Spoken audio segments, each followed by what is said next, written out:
2000. I buy vacant properties, inherited homes, divorce situations, death in the family. I even buy my tenants won't pay me the rent houses. Give us a call today for an all-cash offer at 614-470-2000, 614-470-2000. Save big on everything for your next project now at Menards. Upgrade your home with Floors of Distinction laminate flooring. It's easy to install and durable enough to handle an active household. The Woodruff Series is a waterproof laminate flooring that features an attached pad for sound reduction and added comfort. On sale today for $229 a square foot. Good through February 8th. Plus, check out our weekly flyer on Menards.com for other great deals happening this week. Save big money at Menards. KTH Parts Industries in St. Paris is now hiring and has increased the hourly wage to $22.48. That's right. KTH is looking for elite production associates, including press operators, overhead crane operators, and forklift operators. Apply today. KTH offers excellent benefits, including medical, dental, and 401k. KTH is a short drive from Bellefonte, Troy, Piqua, and Urbana. Upgrade your career and be valued by a company that really cares about you. Apply now at kth.net, an equal opportunity employer. Do you have an old sports program, baseball, photo, ticket, or game-used equipment just collecting dust? Sports Investments wants to buy your sports memorabilia. They're also interested in old sports cards and also buying political, aviation, and entertainment items. Bring your collectibles to Sports Investments and get a fair value on the spot. If you decide to sell, they'll pay you immediately. Sports Investments is the largest buyer of memorabilia and cards in the area since 1993. Sports Investments also feature the best selection of autographed memorabilia, sports cards, and other collectible items for sale, including all your favorites like Tiger Woods, LeBron James, Joey Votto, the Bengals, the Browns, the Big Red Machine, UC, XU, UK, MKU, UD, Louisville, Notre Dame, and Ohio State, just to name a few. You'll enjoy the experience of dealing with the Walter family. Call them at 513-891-5000. Email adam@sportsinvestments.com or visit them on Montgomery Road, right off I-275, just 40 minutes from WING. For 100 days, I'm going to cross the 7 continents because the answers to everything important are out there at the edges of our world. I'm stepping into the unknown. Where are we going? To see our planet as it's never been seen before. From pole to pole. Pole to Pole with Will Smith from National Geographic. Now streaming on Disney Plus and Hulu. Show me the way. The Justin Kinner Show. Right here on 1410 ESPN Radio.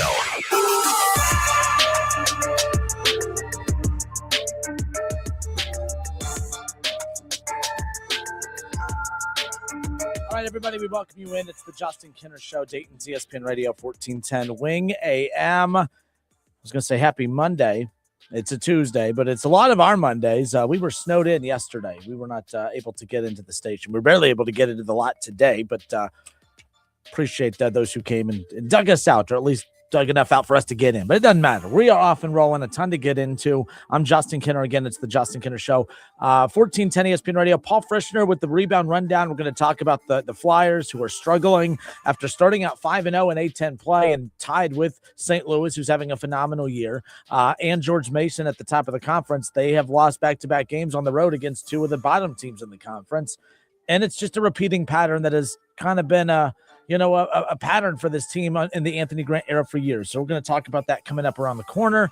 Archie Miller making his return to the arena. We'll talk about that here shortly as well. A lot of college basketball today.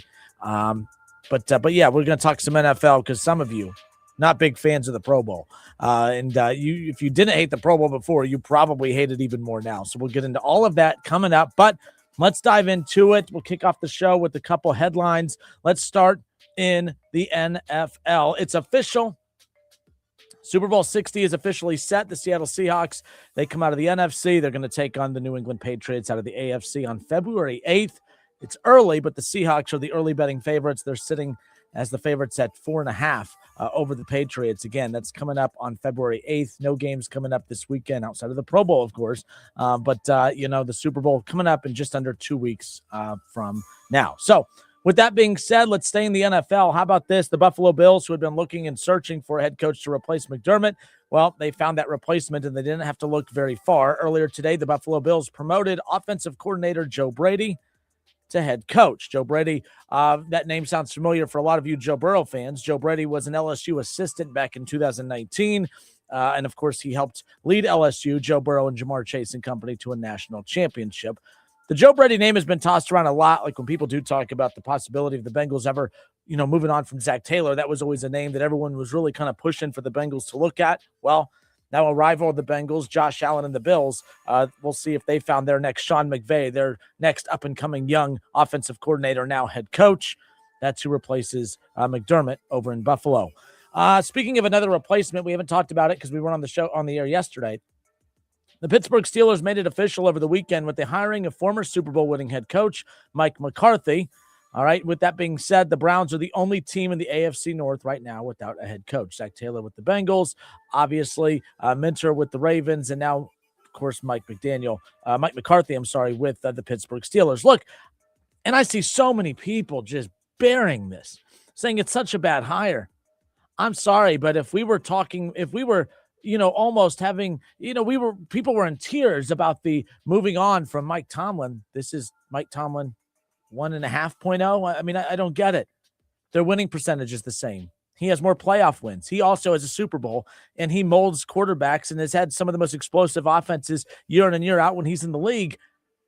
Do I expect him to do that in Pittsburgh this year? Well, it just depends who the quarterback is. So my guess is based on their current quarterback situation, probably not.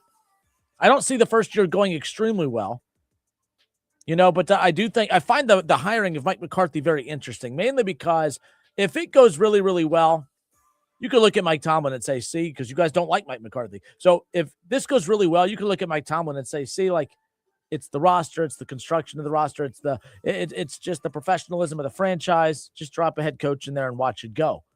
But if it doesn't go well, that's going to prop up Mike Tomlin. It'll be interesting to see how aggressive the Steelers are in the offseason. I just don't think Mike McCarthy, after sitting out a year, comes back. If he doesn't feel like they have a plan in place, we'll see what ultimately happens when it's all said and done, nonetheless. All right, so as I mentioned, the Cleveland Browns, they are the only team right now without a head coach, and that search is continuing. And, of course, it's getting a little dicey, right? They've had so many coaches back out of the vacancy when it comes to the Cleveland Browns, who are desperately trying to find something. I mean, Nate Schellhouse was a favorite. He's still in the mix to become the Browns head coach, along with Jim Schwartz, Todd Monken, Anthony Lynn. And, of course, with the Bills no longer being an option, that definitely helps the Browns' chances of getting Schellhouse. It seems like, according to reports, a lot of these, candidates, they're not a fan of being told that you have to keep Jim Schwartz as a defensive coordinator. Now, some people are ripping the Browns for this, and I get it. I'm not going to defend the Browns at any stage of this because they don't deserve being defended. They're not a well-run franchise, so we can't give them the benefit of the doubt. So everything they do, we're going to side-eye it.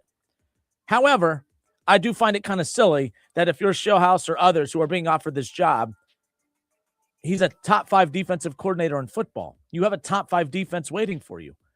If you take over Cleveland, there's going to be so much attention that needs to be given to the offensive side of the ball. Why would you want to worry about making changes to the defense? I don't feel bad for some of these guys. I get it. It's easy to rip the Browns. I think it's kind of stupid of Todd Monken and Anthony Lynn and some of these others to say, well, I want to name my defensive coordinator. Why would you not name Jim Schwartz as your defensive coordinator? It's one of the only things in Cleveland that's not broken. It's one of the only things in Cleveland that is not broken as far as that's concerned. But I'll dive more into that coming up later on. Speaking of the Browns, however, Browns rookie quarterback Shedeur Sanders becomes the second Pro Bowl quarterback in the franchise's history. I don't get it. But the Browns rookie quarterback was named to his first Pro Bowl yesterday afternoon, and it, of course, has people talking. Some of you guys are a little upset. And I don't know what to make of it. But, yes, absolutely, Shedeur Sanders named to his very first Pro Bowl appearance or his honor or whatever you want to. You want to know my take on this? Here's my take on Shedeur Sanders being named a Pro Bowl quarterback. It's the same take I would have if he wasn't named a Pro Bowl quarterback. I don't care. The reason I don't care is because I feel like I'm the only one being truthful in this conversation between me and you, because when I say I don't care about the Pro Bowl, I don't care about the Pro Bowl. Shedeur being named to the Pro Bowl, I don't care. Shedeur not being named to the Pro Bowl, I still don't care. You care, though. And the question is why? I think some of you are exposing yourself. I think you guys just hate Shedeur, and it's as simple as that. Shedeur didn't apply for this. Shedeur didn't call himself this. Shedeur didn't steal this from somebody. It was offered to him, and he took it. Good for him. Bad for the NFL. I think it's a bad look when you look at the numbers. But I'm not going to sit here and be angry that Shedeur Sanders is a Pro Bowler, and here's why. You guys all pretend. We all don't care about the Pro Bowl. The ratings show we don't care about the Pro Bowl. Who gives a rip? But I think deep down, a lot of you do care about it, and you've exposed yourself in the conversations about this. Because the only time you seem to care about the Pro Bowl is when someone you like is left out or someone you don't like is named to it. And that's exactly what's happened. If a quarterback you like or a player you like was not named to the Pro Bowl, you get angry. And if a player you don't like is named to the Pro Bowl, you get angry. You guys care. Stop saying you don't care about the Pro Bowl. You're a bunch of liars. You're also a bunch of crybabies, every single one of you. The Pro Bowl means absolutely nothing now, as opposed to the great honor that it was a year ago. It's a flag football game. Who cares? Good for Shedeur. I mean, the Browns, who wouldn't want that job? Who wouldn't want to be a head coach of the Cleveland Browns? You have a top 5 defense, a Pro Bowl quarterback. And you have 2 first-round draft picks. Come on now. What's not to like about Cleveland? Ay, guys. You get over it. Stop whining. Stop crying. Absolutely ridiculous to see all the hate yesterday about this because I'm like, I thought this was a game that nobody cared about. You guys aren't going to watch the Pro Bowl. Or will you now? I feel like you're going to hate watch, but you're going to watch. I have a feeling the reason that the NFL added Shedeur Sanders to the Pro Bowl is because they could have gone and found some other sad sap who had sad stats and added them to the Pro Bowl, or they could have found a guy with sad stats but also has a beyond super popular following. And guess what's going to happen? You're going to hate watch, but you're going to watch. And I guarantee you, because of Shedeur Sanders, it's actually going to pull a number. I don't care that he made it. And I wouldn't have cared if he didn't make it. I don't have a real emotion towards it. I'm not going to sit here and brag to you guys and say, well, he made it and Joe Burrow didn't. We all know that a lot of guys had to be injured or back out to even get. It's almost like the Pro Bowl is almost like the waiver line. All right, the Pro Bowl picked up Shedeur Sanders off waivers. That's exactly what happened. Who cares? Stop whining about it. You guys are ridiculous. You just hate Cleveland and you hate Shedeur Sanders. If you say that, we could all move on. But pretending that you're passionate about the Pro Bowl and that this goes against everything the Pro Bowl stands for, this seems like a you problem more than anything else. You're outright angry over a meaningless exhibition flag football game that has no standing on anything whatsoever. It is what it is, but I got a good kick out of that. I found it pretty funny. I'm not going to lie. I had no problem with it. I don't care if I don't care that he's in it. I wouldn't have cared if he didn't make it. But there you go. Shedeur Sanders. How about that? A Pro Bowl quarterback. And see, maybe Kevin Stefanski really was holding him back because we all looked at Shedeur Sanders as a bad quarterback, right? But not even 3 weeks after Kevin Stefanski is out of Cleveland, 3 weeks later, bam, Pro Bowl quarterback. He was holding him back this entire time. It just took Stefanski to leave for people to finally view Shedeur as a Pro Bowl caliber quarterback. I'm joking. Relax, people. But also, who cares? He's not better than Joe Burrow. I do feel like a lot of you do this weird, creepy thing because you're a part of a cult. You follow the Joe Burrow cult, and you get very defensive of anything around the orbit of Joe Burrow, of anyone even having a talking point to say anything about it. I feel like this was a lot of Bengals fans just getting really defensive about it. Get over yourself. Stop getting defensive about a quarterback that also hasn't taken you to the playoffs in 3 years. Who cares? It's the Pro Bowl. Nobody cares. I don't. I know that's for sure. All right, I'm Justin Kinner. It's the Justin Kinner Show, 1410 ESPN Radio.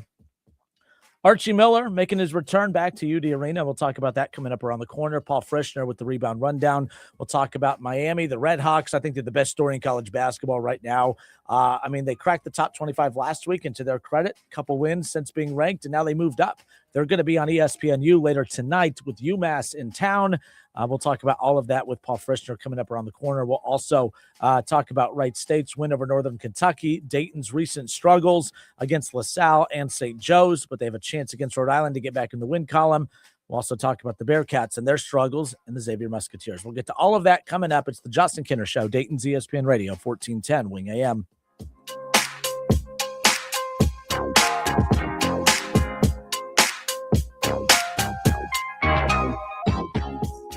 The Justin Kinner Show. Right here on 1410 ESPN Radio. If you need new roofing, siding or gutters, skylights or patio enclosures, if you're a homeowner or business and need someone you can trust, don't take a chance. Enhance with Lance. Lance Roofing and Siding has been satisfying customers since 1993 and hold an A+ rating with the Better Business Bureau. See Lance Roofing and Siding at their new location at 6903 Dayton Springfield Road in Enon. Call for a free estimate at 864-2722. That's 864-2722. Online at lanceroofing.com. Surprise! Your expenses this month were way higher than you expected. Also, you forgot to renew your website domain, and now you're in a bidding war. You should see the look on your face. At Progressive, we know small business owners don't usually like surprises because they cost you money. But a good surprise that could save you money? Getting a commercial auto quote from Progressive. Plus, the fridge died in the break room, and now everything smells weird. All right. Surprise yourself. See if you can save in as little as 8 minutes at progressivecommercial.com. Progressive Casualty Insurance Company and Affiliates. I'm Ed Evans, CEO of Consumer Cellular. You know, the big wireless companies say they have discounts for people over 55. But unless you're willing to sit on hold and ask, you're probably paying more than you should. At Consumer Cellular, there's nothing to hunt down. We're built for people 50 plus with plans starting at just $20. And our 100% US-based customer service actually answers the phone. Call 1-888-FREEDOM or visit consumercellular.com today and get your second month free for a limited time. Taxes, fees, and other third-party charges will apply. See website for additional details. Refresh your bathroom with big savings at Lowe's. Reimagine your bathroom with up to 40% off select faucets during our Bath Savings event. Need it today? Order by 2 p.m. for same-day delivery by 8 p.m. Shop for your bathroom refresh at Lowe's. We help, you save. While supplies last, selection varies by location. Same-day delivery on eligible in-stock items, subject to availability. Fees vary. Visit lowes.com/same-day delivery for full terms. The future depends on teachers who are reinventing the classroom and starting their students on journeys that will change the course of history. Shape the future. Teach. Learn more and receive free support at teach.org. My husband's an animal in bed. Well, you know. Not in the fun way. Think warthog. With a chainsaw. Snoring and sleep apnea affect over 90 million people, and 1 out of 4 couples sleep in separate rooms. Advent can help. We've been your one-stop solution for nasal congestion, snoring, and sleep apnea for over 20 years. Unlike many other practices, we focus exclusively on these conditions, so you get comprehensive care under one roof. Advent's unique approach can help you breathe and sleep better, and many avoid a CPAP. Plus, most insurance is accepted for our effective 20-minute in-office treatments. Hey, the only animal you want in your bed is your dog. Advent. Sleep better. Sleep together. Learn how you can improve your life at adventknows.com. Tax season is here, and I'm sure you're thinking about who is going to do my taxes this year. Try my friends at Arrowhead Tax Service in New Carlisle. Call Michael Maxwell and Joe Tanis today, 937-543-5770. They're ready to serve you at 100 South Church Street in New Carlisle. Arrowhead Tax Service gives back to the community through athletics and nonprofits, and all new clients save 10% off. Online at arrowheadtaxservice.com, where their target is your satisfaction. The Justin Kinner Show. Right here on 1410 ESPN Radio.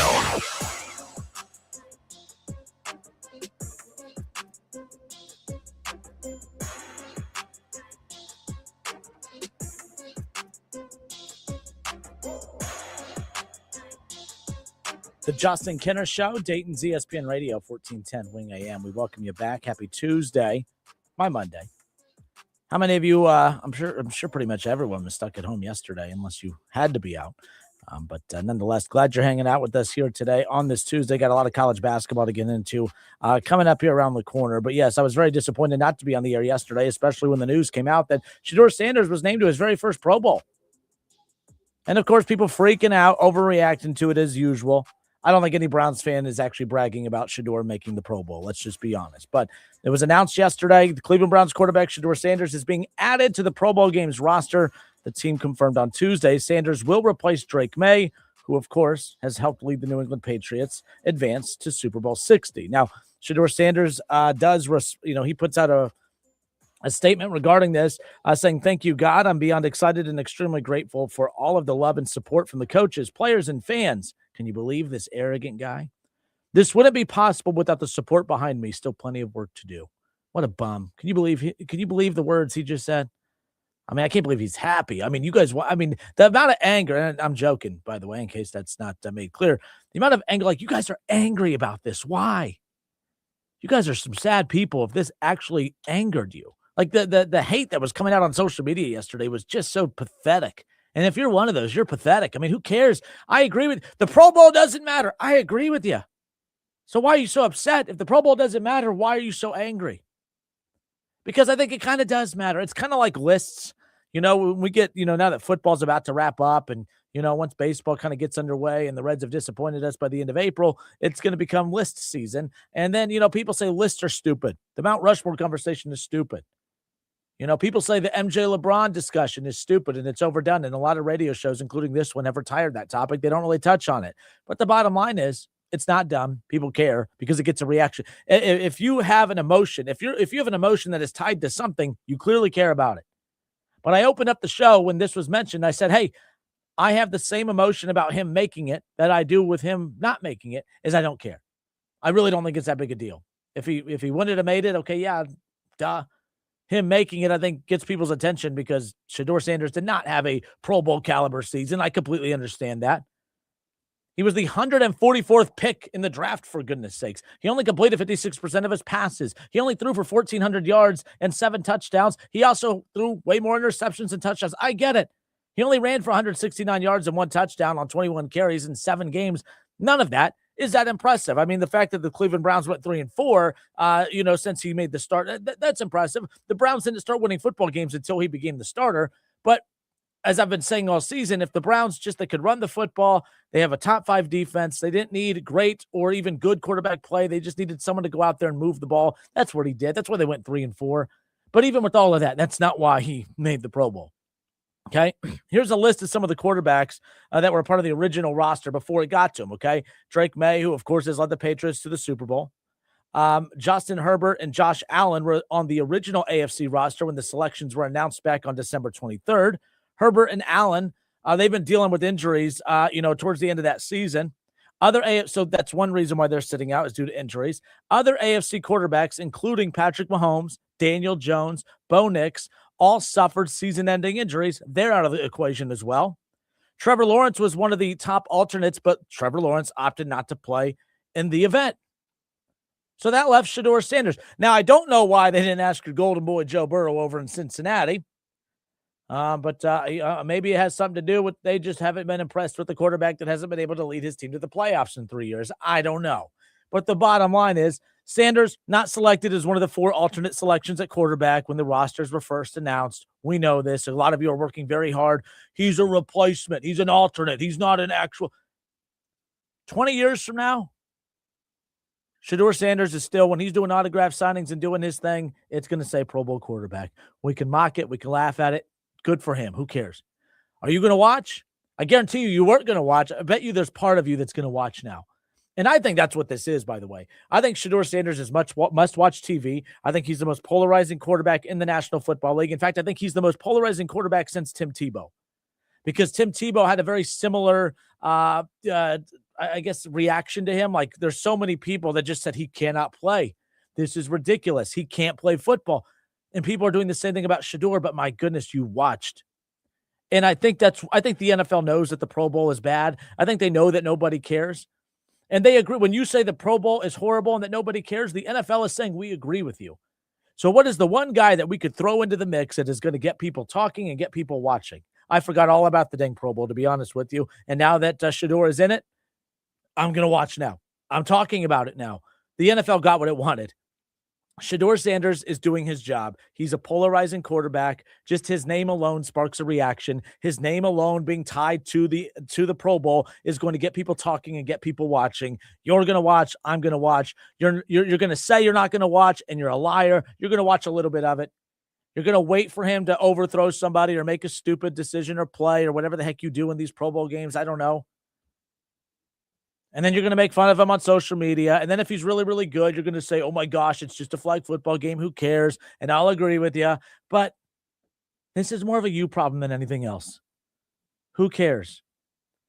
This is the 4th year of the Pro Bowl games after the NFL actually eliminated its full contact all-star game and replaced it with this week-long skills competition and flag football game, yada, yada. So the Pro Bowl is going to be played in San Francisco ahead of the Super Bowl. Pro Football Hall of Famers Jerry Rice, Steve Young, they will coach these teams in the Flag Football Showdown on February 3rd. So there you go. You heard it here first. You got all the inside scoop on the Pro Bowl. Now wipe your tears, stop your crying, and move on with your miserable lives, you sad sack of people who just lost your mind over Shedeur Sanders being named to a meaningless exhibition flag football game. All right. I'm Justin Kinner. It's the Justin Kinner Show, Dayton's ESPN Radio 1410 Wing AM. Shaw chimes in. He says, I think there's two things going on at the same time about the Pro Bowl. The game doesn't matter, clearly, but most sports media types still use Pro Bowls as a talking point for who's good and who's not, and more importantly, who's a Hall of Famer and who's not. I'm with you. Don't have opinion either way. I just think that's why some do. Oh, absolutely. And I've been on this kick for a while. I think that I hate all-star games in general. I hate that we overhype the importance of an all-star game. I think it's stupid that in baseball, you just have to play well for April, May, and June, and you still have more of the back half of the season than you do the front half. Like, you still have all of July, August, and September. Like, you have an entire – it's about the same, I guess, but the point is it's like you have just as much in the back half as you do the front half. But when you are named an all-star, you are named a 2026 all-star for the entire season. All you have to do is play 3 months of good baseball to start. If you play 3 months of good baseball to start, you get named an all-star, and then you could be bad the last 3 months, and there you go. If you guys remember, Jesse Winker was the last, when he was here last with the Reds, him and Nick Castellanos were both named to the all-star game. They started in the outfield. That's how good Jesse Winker was that year, his last year in Cincinnati. After that, that's when the Reds moved on from Jesse Winker. That's what led to, of course, everyone screaming, and just that led to the Castellini comments of where you're going to go. I bet you guys say, how could you, he was an all-star that year. No, he was actually an all-star for April, May, and June. Jesse Winker was one of the worst hitters in baseball the final 3 months of the season. He was god-awful coming out of the all-star break. The Reds made the right decision to move on from Jesse Winker. I had no problem with it. Jesse Winker had a hot 3 months, but he was so inconsistent going into that season, and he was really, really, really bad coming out of that season, and there's a reason that he's been hopping around from team to team to team since then. So I say that because I hated that Jesse Winker, he was an all-star starter that year. He had a good 3 months and a really, really bad 3 months, but he's named a starter. If you guys remember, I can't even remember what year it was, but Alfredo Simon for the Cincinnati Reds. It was in the mid-2010s, okay? He was named in the early 2010s, if you will. He led the National League in wins. I think he was sitting at like 8 or 9 wins. He led the National League in wins heading into the All-Star break. So he made the All-Star. And we're like, man, Cincinnati Reds All-Star Alfredo Simon. He had 8 or 9 wins heading into the All-Star break. You know how many wins he finished with that season? 11. He won 2 games the rest of the season, but hey, he was an all-star for that entire season. I hate all-star games because, to Shaw's point, we put that on their Cooperstown plaque. We put that on their Hall of Fame resume. Oh yeah, he's a 7-time all-star. All that means is that you played really, really good to start the season, but how'd you do the whole season? Sometimes all it means is you're just really, really popular. And sometimes all it means is, hey, we have a very boring all-star event that nobody's going to watch. And if we name Shedeur Sanders a Pro Bowler, you just might watch. And it sounds like a lot of you will. That's exactly what's going on here. So there you go. Ann Anderson, what up, Ann? Ann says the Pro Bowl is unwatchable, so who cares? I'm with you. I didn't watch the All-Star last year. I didn't watch the All-Star game, the All-Star. I didn't watch the Pro Bowl last year or the year before that. I don't care about it. I semi-care about watching Shedeur, so I'm going to tune in. The NFL got you. You're going to watch. Thank you, Shedeur Sanders. There you go. You made a meaningless game semi-meaningful, and there you go. I'm Justin Kinner. It's the Justin Kinner Show, 1410 ESPN Radio. All right, we have a lot to get into. We're going to step away for a few moments. Rhode Island is going to be at UD Arena tonight. It's another return of Archie Miller, and Archie Miller's return brings back a lot of discussion about remember the good old days. We'll be right back.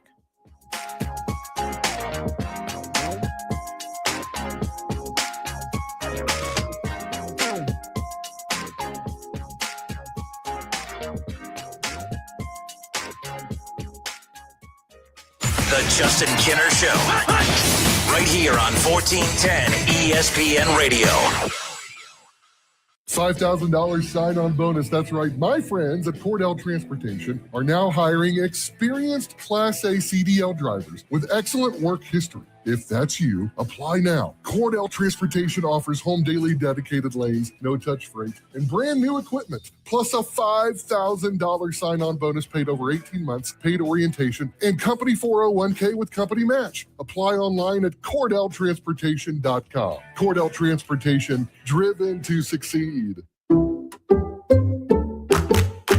Did you hear? Allstate car insurance now costs even less. So when you bundle with home, you can save even more. Check Allstate first to bundle and save with a new lower auto rate. You're in good hands with Allstate. Not available in every state. Only applicable for new auto insurance business. Rates will vary by several factors, including how you purchase the policy. Potential savings may vary. Allstate North American Insurance Company and Affiliates, Northbrook, Illinois. At Fisher Investments, we may seem like other money managers, but we're different. Are you really that different than the rest of us? We are. As a fiduciary, we always focus on what's best for our clients. What services do you offer besides investing? We have a team of specialists in financial planning, estate planning, and more. Your clients rely on you for all that? Yes, we ensure clients receive unparalleled service at every step of the relationship. Okay, but you still sell commission-based products, right? No, because we believe that's a conflict of interest. We prioritize service over sales goals. So then how do your fees work? We have a simple and transparent fee that's a percentage of our clients' portfolios.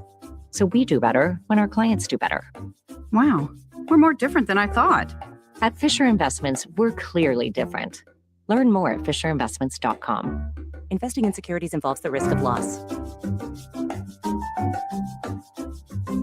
Crispy chicken nuggets from Taco Bell. They're anything but your usual nugs at participating U.S. Taco Bell locations for a limited time only while supplies last. Save big on everything for your next project now at Menards. We have everything you need for updating your window treatments. Refresh your home today with blinds and shades from Window Images, including vinyl, aluminum, and faux wood blinds, cellular shades, and more. And you get them trimmed to width in-store for free. View our entire selection of window treatments on Menards.com. Plus, check out our weekly flyer and find all the great deals happening this week. Save big money at Menards. This is Pause Before You Play, and it's time for more game day picks from local sports fans. You're on the air. Who you got? Actually, I'm not betting, just chilling and watching the game. I know that move, a pause. Sounds like you've got a winning strategy. Exactly. After I set limits and recognized the risk, I knew it was time to stop. Now that is responsible betting, folks. Sports are fast. Betting shouldn't be. Make a plan at pausebeforeyouplay.org. That's pausebeforeyouplay.org. Right now, back to the Justin Kinner Show, right here on ESPN Dayton, 1410 Wing AM.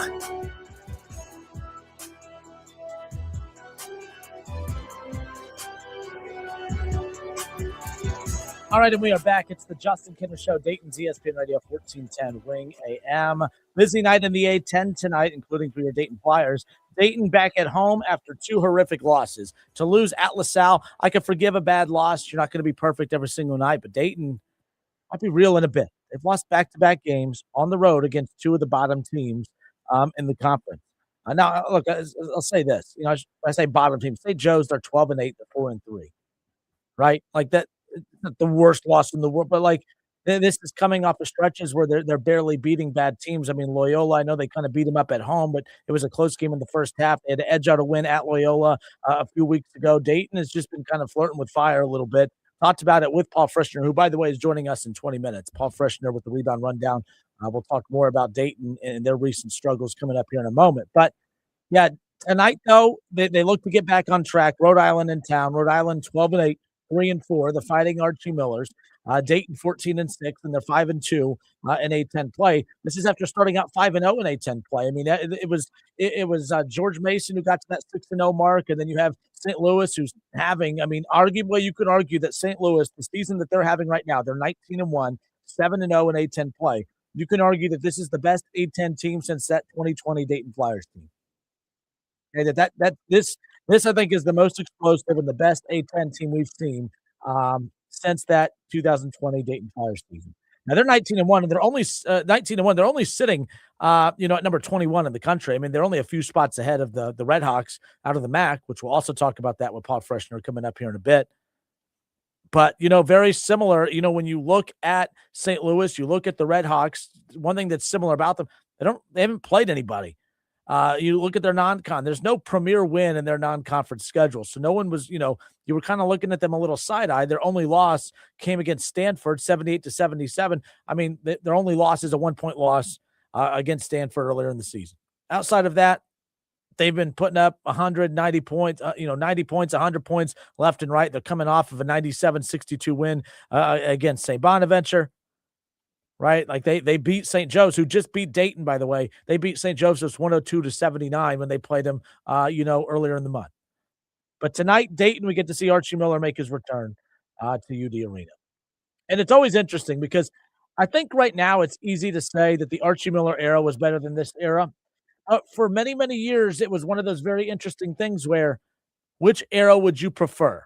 Because with Archie Miller coming back, I'm not a UD guy. I didn't go to Dayton. I don't drink the Kool-Aid like a lot of you, but I get it. I mean, it's one of the most passionate college basketball fan bases in the country, not just in the state of Ohio. I mean, the Dayton Flyer basketball fan base is the equivalent to the Ohio State football fan base. Like, that's how much you love your Flyers. It's the same level of which Buckeye fans love their Ohio State football. But there is not a program in the country that has more of a passionate following, or there's not a program in the state of Ohio that has more of a passionate following than Flyer fans. None. And with that being said, I remember those early 2010s, runs in the NCAA tournament during the Archie Miller era. I mean, you had the 4 NCAA tournament bids in the Archie Miller era. He was there for 6 years. 4 NCAA tournament bids in 6 years. They advanced to the Elite Eight, 5 tournament wins, 2 A10 titles. They won in the regular season, and they won in the postseason. It was the best of both worlds. Now, with that being said, there was a few occasions where Archie Miller was able to get Dayton to knock on the top 25 door. They were ranked on a handful of occasions. They would lose very quickly. It's like every time that number got put in front of their name, it's like they tightened up. And I'd have to go back and look. I don't think the record when ranked was very good during the Archie era, but I don't think people cared because all you care about is what do you do in March. And that's what Dayton basketball is supposed to be all about. And really, that's what every team's supposed to be about, to be honest. I say that, people say that about Dayton. Dayton's about what you do in March. To be fair, college basketball is about what you do in March. But the reason that when fans say that with conviction about Dayton, it's all about March, it's because it's what it was supposed to be. That's what Neil Sullivan, their athletic director, told us it was about. And then we're going, and this is year number 9. I mean, it's crazy to me that Archie was here for 6 years. Anthony, after he took the Indiana job, Anthony Grant comes in, and he's been here for 9 years. This is crazy. Almost a decade of Anthony Grant. And depending on if you count 2020 or not, they've only made the NCAA tournament one time in 10 years, technically twice if you do include 2020. I don't, because 2020 didn't happen. There's no, there's nothing in the record books of an NCAA tournament win, appearance, nothing. And it's unfortunate, we know, because they would have been a 1 seed. There's a lot of people try to say, they would have won the national championship that year. I'm not a hater here, but I will never say that they got robbed of a national championship because the best team in college basketball rarely wins, and I'm not convinced that Dayton that year was the best team in college basketball. I say this about the Red Hawks, the Miami Red Hawks right now, who are 20-0. I say that the Miami Red Hawks run right now because now they're starting to pick up steam. They're really trying to put pressure on College Game Day to go to Oxford, to go to take game day there. Who knows if it'll happen? But I remember when that momentum started picking up for Dayton. The Red Hawks season to me is a poor man's 2020 Dayton Flyers season. That's what this Red Hawk team reminds me of right now. This run that they are currently on It reminds me of a poor man's version of what happened in 2020 with Dayton, except I don't think the ceiling's as high for this Red Hawk team because they're not going to, I mean, they're at 24 right now. Great. But I think back to that Archie Miller era, and I think back to this Anthony Grant era. And Anthony Grant gave you arguably, and especially I'm 30, I was born in 89, 36, didn't really start fully following the Dayton program until about like the little before, I'd say 2007, 2008 in that range. I was playing basketball. I went to the Lake campus for Wright State over in Salina. It's not real college basketball. I'll never pretend that. But Mark Ashman, he's a very good friend of mine. He came to my wedding. Love Mark. Mark was coaching at the Lake campus. And I was like, I would love to continue playing basketball if I can. So I went and I played for Mark. And Mark just bleeds that Dayton passion. And so I started really watching Dayton basketball because, hey, that's where Mark played. I kind of, all my close friends that went to the Lake campus and lived up north, they were big Flyer fans. So I got engulfed in it. Right. And so from around that time to now, I experienced one of the coolest tournament runs in modern college basketball history. I said modern because I know that there have been deeper runs in the tournament when you go back to the history of Dayton. I get it. But I experienced, and all of you did, the greatest modern tournament run in Dayton history, okay, with that Elite Eight run. There was nothing like it, nothing even close. I mean, if you go type in, if you go to YouTube, you can watch the videos of all just the highlight reels that everyone put together. If you go look at the ghetto and you go look at the student, the fan reaction and everything else, the way this city, I mean, it reminded me of when I was in high school and high school teams would go on deep state tournament runs. That's what this reminds me of. And it's not a bad thing. Dayton fans have a high school athletics youthfulness to them. And that's what makes Dayton so special to me is because you feel it. When they win, you feel it. You don't always feel when it's – but there's a lot of teams that win. Like Miami of Ohio, they're winning right now. They're gaining steam. I don't know if you feel it right now. Like you're interested in it. But like they're struggling to sell out that place or whatever. I know they're coming off of the sellout because they're on ESPN again tonight. But when they went to Kent State, technically Kent State sold that out, not really them because it was on the road. But I know, Channel 2, one of our local news stations here in town, when they send one of their reporters out there, they're doing a pan shot at the arena. That whole thing's not full. You're not feeling – Miami's number 25 at the time in the country, and they don't have a full, arena. That's crazy to me. In Dayton, you feel it. So I get to experience the craziest, tournament run to the Elite Eight. You could still feel it. And it was the teams that they beat along the way. It started – I'm at Wright State at the time. And every student there has their phone out or their laptop out or the TV. They're watching Dayton beat Ohio State that day. I still remember Aaron Kraft laying down just with his arms behind his head looking up. I mean, I remember these tournament runs. There was nothing like it.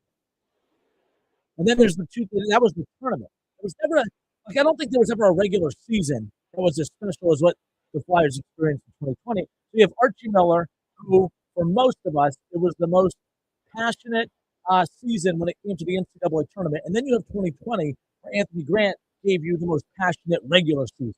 There were so many memories that season when you think about the Maui Invitational.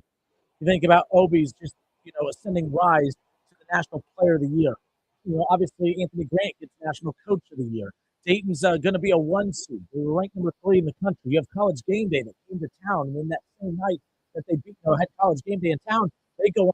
I believe it was George Washington. I don't remember.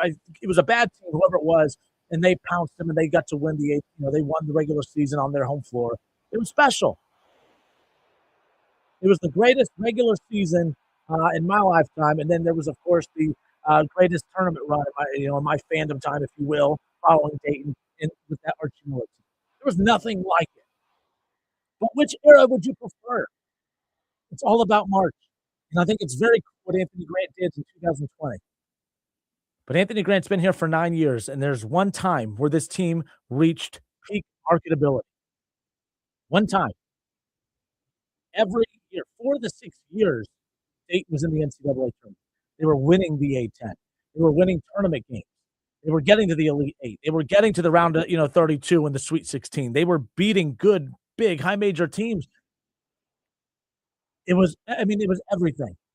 You were winning the A-10 on your home floor against VCU and some of those classics. You had Charles Cook and Kendall Pollard and Kyle Davis and Scoochie Smith. And, I remember those games. The season from the beginning, it was so memorable. That regular season was so memorable in 2020, yes. But they would have had a deep tournament. I don't know. what makes March Madness so great is it's the unknown, especially that first weekend. Dayton could have been upset, bam, right off the bat. Dayton could have been beat in the round of 32. Dayton could have been knocked out in the Sweet 16. So this idea, a lot of Flyer fans say, we definitely would have won the national championship. No, you definitely would not have. You definitely would not have. That's just not how this works. But Archie Miller coming back tonight, I think it's, would you take the last 9 years? If you look at what Archie's done the past 9 years, it hasn't been great. So I think it's kind of softened it's kind of hardened up a lot of you. You don't get as emotional seeing Archie come back because you remember the success that you had with him here, but you also see the failures that he has had since. It didn't work at Indiana. It hasn't worked since, after he got fired from Indiana. He was out a year, and then he comes back, takes the Rhode Island job. I actually thought that was going to be a great gig and a great run for him, and it just hasn't been. Probably his last year there. But, yeah, I don't know. And, I remember the very first time that he came back to UD Arena, the big question was, are people going to boo Archie Miller? Me and Kev, I think Kev and I were doing the show at the time, and I was of the mindset of, you better not boo Archie Miller. Archie Miller handed Anthony Grant a nationally relevant program, and I don't think they're as nationally relevant right now. Nationally relevant programs don't lose to LaSalle. Nationally relevant programs don't lose to St. Joe's, especially in back-to-back games. You can have an off night. You're going to get upset from time to time. But when your season was on the line, you lost to Liberty at home. You lost to LaSalle. You had your big win, your home win streak. This is not a good run for Anthony Grant and the Flyers. It's just not. It's not acceptable. I'm not even a Flyer fan, and I know that. I feel like I'm not a Flyer fan, and I hold the program to a higher standard than what Flyer fans do on some of this. This isn't me stirring the pot or hating. But with Archie Miller coming back to UD Arena tonight, all I could think about is all of the success that they had with him, and all I could also think about is all of the non-success that Dayton has had with Anthony Grant. It's all about March. Did Archie ever provide one of the most memorable regular seasons like what we got in 2020 from Anthony Grant? No. Or are you meaning to say that the 2020 Anthony Grant season was better than anything that Archie brought to the table when it's all about March? Anthony Grant has NBA guys galore throughout this last almost decade. He's put so many guys in the league, right? Jalen Crutcher's never reached to the levels of some of the others, but whether it's Jalen Crutcher, whether it's Tumani Kamara, whether it's Obi Toppin, whether, obviously Deron Holmes, who's phenomenal. And to have really nothing to show for it is kind of crazy. And then you look at the rosters that Archie had. He didn't have NBA guys. He didn't have NBA players on this roster. It wasn't about putting players in the league. It wasn't about developing them for the NBA. It was simply about trying to put together the best team possible to put themselves in the best position to get to the NCAA tournament and make some noise when you got there. And damn it, Archie Miller did just that. Nothing that Anthony Grant has done in the 9 years outside of that 2020 season. And you could say, well, that wasn't a small thing in 2020. That's called an outlier. If you take out 2020, every season, it's the same thing. It's always an excuse every year. Every year there's an excuse. Every year there's an excuse. Players, get involved with other players' girlfriends, injuries. It's never the fault of the coaching staff that they never. Guys, if you remember, there was some issues going on back when Archie was here. They had to overcome some of those at Charles Cook. It was the last season of Charles Cook, and then Kendall Pond, those guys were here. They had some issues in the locker room that kind of helped lead to maybe their early exit against Wichita State in Indianapolis in Archie's last game as head coach here. But they got there. It's 4 times in 6 years, an Elite Eight run, 5 NCAA tournament wins, 2 A10 titles. That's what it's all about. That's what it's all about. Give me the Archie Miller era any day than what we've seen for the last 9 years with the State Flyers program. It's mid. They're mid at best. They're never the top team in the A10. They'd never win the A10 tournament.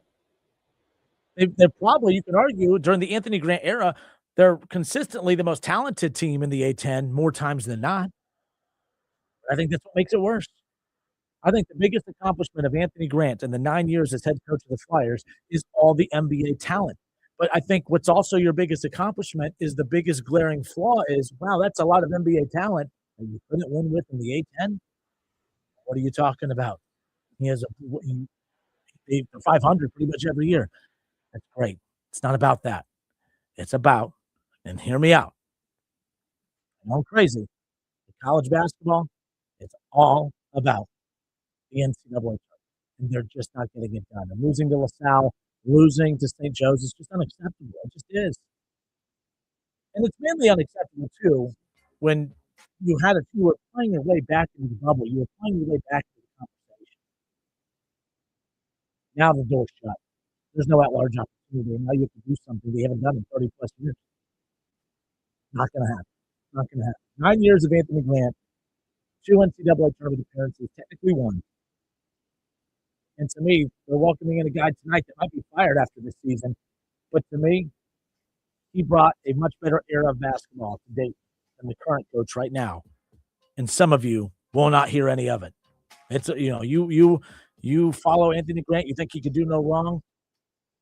I just want to know, what do you expect out of your college basketball program if it's not to get to the NCAA tournament? You think of the resources and the money and everything that they have. I'm Justin Kinner. It's the Justin Kinner Show, 1410 ESPN Radio. Paul Frischner with the rebound rundown. We'll talk about the Flyers matchup with, of course, Rhode Island coming up here later on tonight. We're going to talk about UC. It looks like they bounced back. They get that big win over at the time number 2 team in Iowa State in the country, and then they get punched in the mouth for a few games ever since. Wright State got a big win over Northern Kentucky over the weekend. They're still sitting alone at the top of their conference. They have a good chance to get back to the NCAA tournament. It will be the first NCAA tournament appearance in the Clint Sargent era. We'll talk about all of that and more when we come back. Paul Frischner, rebound rundown next.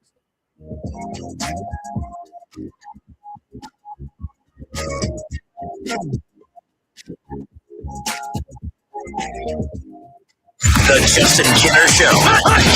Right here on 1410 ESPN Radio. ABS, TPMS, CVT, VVT. The auto industry loves its alphabet soup, but at Carol Works Tire in Dayton, we keep it simple. The only acronym you need to remember is TIRE. Trust, integrity, reliability, expertise. That's what we deliver every day. Carol Works Tire, keeping Dayton rolling with TIRE service you can count on. Find us online at C-W Tire or talk to a real human. 937-461-5441. Are you ready to tackle this tax season alone? Well, you don't have to. Belmont Business Consultants and Tax Services, with its 30-plus years of experience, is here to help you with business and individual taxes, bookkeeping, and payroll, either in person, drop-off, or through their secure client portal. Belmont Business Consultants in Eaton and Dayton is standing by. Call them in Eaton at 937-472-3300 or in Dayton at 937-252-2217 or on the web at belmontbctxs.com. $5,000 sign-on bonus. That's right. My friends at Cordell Transportation are now hiring experienced Class A CDL drivers with excellent work history. If that's you, apply now. Cordell Transportation offers home daily dedicated lanes, no-touch freight, and brand new equipment, plus a $5,000 sign-on bonus paid over 18 months, paid orientation, and company 401k with company match. Apply online at CordellTransportation.com. Cordell Transportation, driven to succeed. KTH Parts Industries in St. Paris is now hiring and has increased the hourly wage of $22.48. That's right. KTH is looking for elite production associates, including press operators, overhead crane operators, and forklift operators. Apply today. KTH offers excellent benefits, including medical, dental, and 401k. KTH is a short drive from Bellefontaine, Troy, Piqua, and Urbana. Upgrade your career and be valued by a company that really cares about you. Apply now at kth.net, an equal opportunity employer. From 30 for 30 Podcast.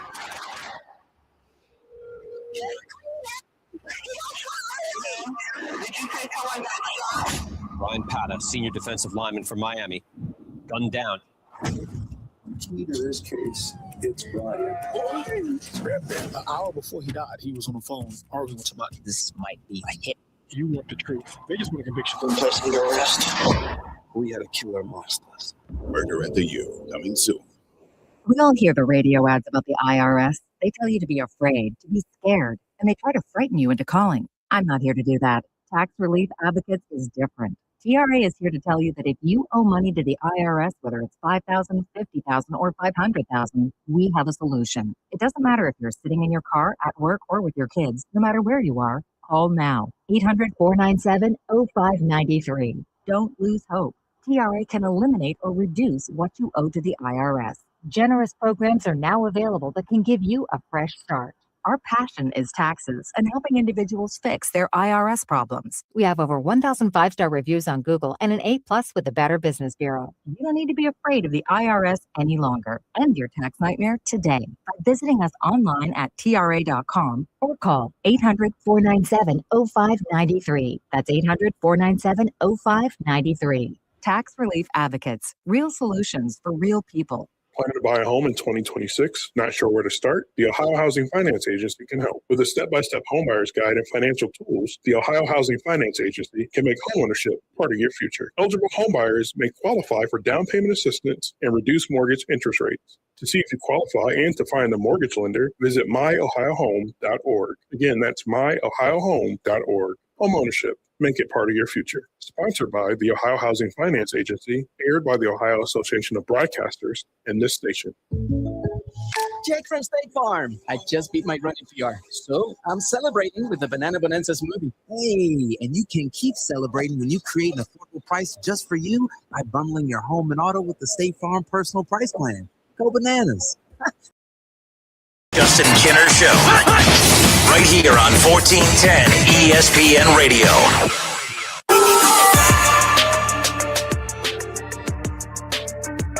All right, everybody, we welcome you back. It's the Justin Kinner Show, Dayton's ESPN Radio, 1410 Wing AM, 937-518-1410. That's the number that you can call or text. We'll get back to your calls coming up here in just a little bit. Again, it's the Justin Kinner Show. Happy not Monday, Tuesday, although it is the first show of the week. We were all snowed in yesterday.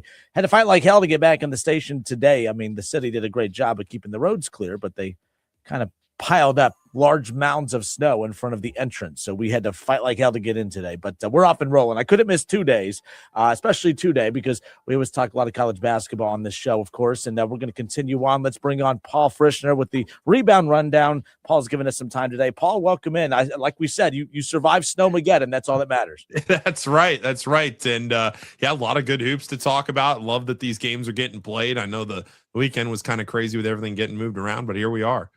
Yes, and look, and again, for those who don't know, Paul Frischner, Rebound Rundown, joins us every Tuesday.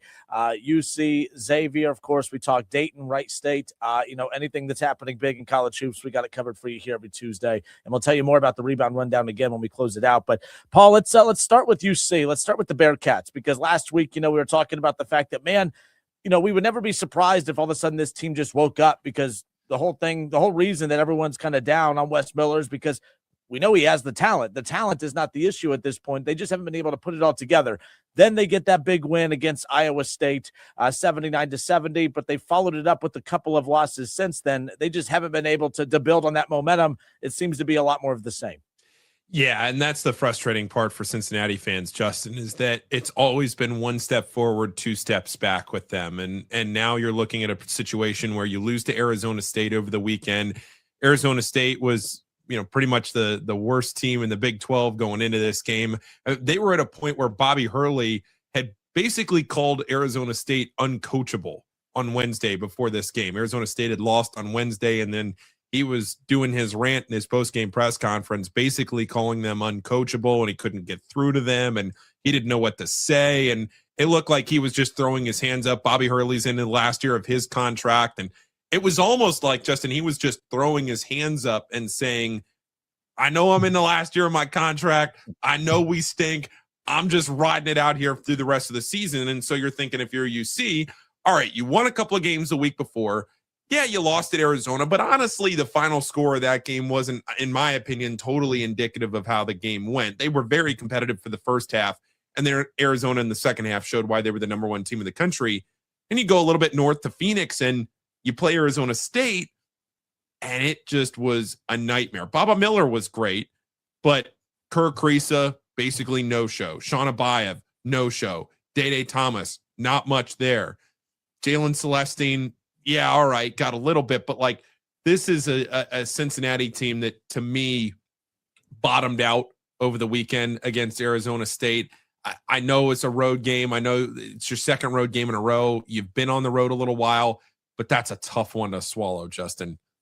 Yeah, and you see what they have coming up. Obviously, Baylor around the corner, and then a tough one at Houston. I mean, they're all tough right now, just because you don't know what UC team you're going to get. I mean, that win against Iowa State, that was one of those where everyone's back was against the wall. That was supposed to be the game where people are showing up with bags over their head, and then the next thing you know, everything just turns around from there, and everyone's happy. But there's a lot of tough ones coming up. You don't know what to expect with UC, but that Houston game around the corner, Baylor coming up.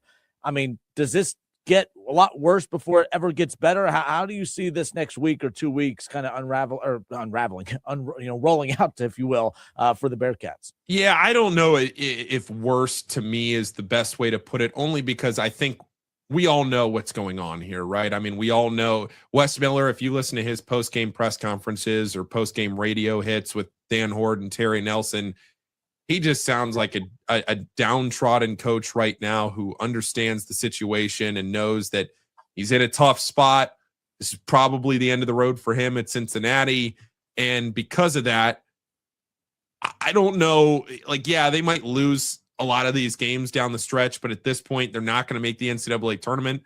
So now it's just a question of turning the page and figuring out what it looks like for next season. And it's a shame looking at it that it's not even February yet, and we've already written off the season. But, Justin, they haven't won a game outside of Fifth Third Arena yet. Not one road game, not one road win. I mean, that's you're not going to have much postseason success or playing any postseasons. No. You can't win on the road. I mean, to struggle, most teams struggle on the road, but to not have a win at this point as we sit here, past the midway point of January heading into February, there's a lot more problems, going on than what we've talked about, obviously. Let's move over. Let's jump to Miami. Let's jump to the Red Hawks. Last week, they had that big, reveal. They cracked the top 25. They're now 20-0. And what I've been most impressed by, I mean, this is a team that's 20-0, Paul. What I've been most impressed by is a team that cracks the top 25. They've had a target on their back all season, but I think the most impressive thing about this is, they moved up a spot. They're number 24 now, but they've played a few games with that ranking in front of their name, and they've still bested teams. I mean, just talk about the pressure that the teams, they've faced it all year, but they're facing it even more now, having that target on their back, because some of these smaller schools in the MAC, they get a top 25 opportunity every time this team steps into their arena or they step on their floor. I think that's a great point, and it's something that I'm really looking at here going forward for Miami, because, you look at their game tonight. They'll be playing on national television, 9 o'clock, ESPNU against UMass, and Frank Martin, who obviously hasn't had a ton of great success at UMass, but Frank Martin has certainly had success in his coaching career. And I think that Miami now is going to continually getting every team's best shot, because if you look around the rest of the MAC, these other coaches, I'm sure the rest of the MAC really wants to be, they want to be the reason that Miami isn't undefeated anymore. They want to be the story. They want to be the team to beat Miami.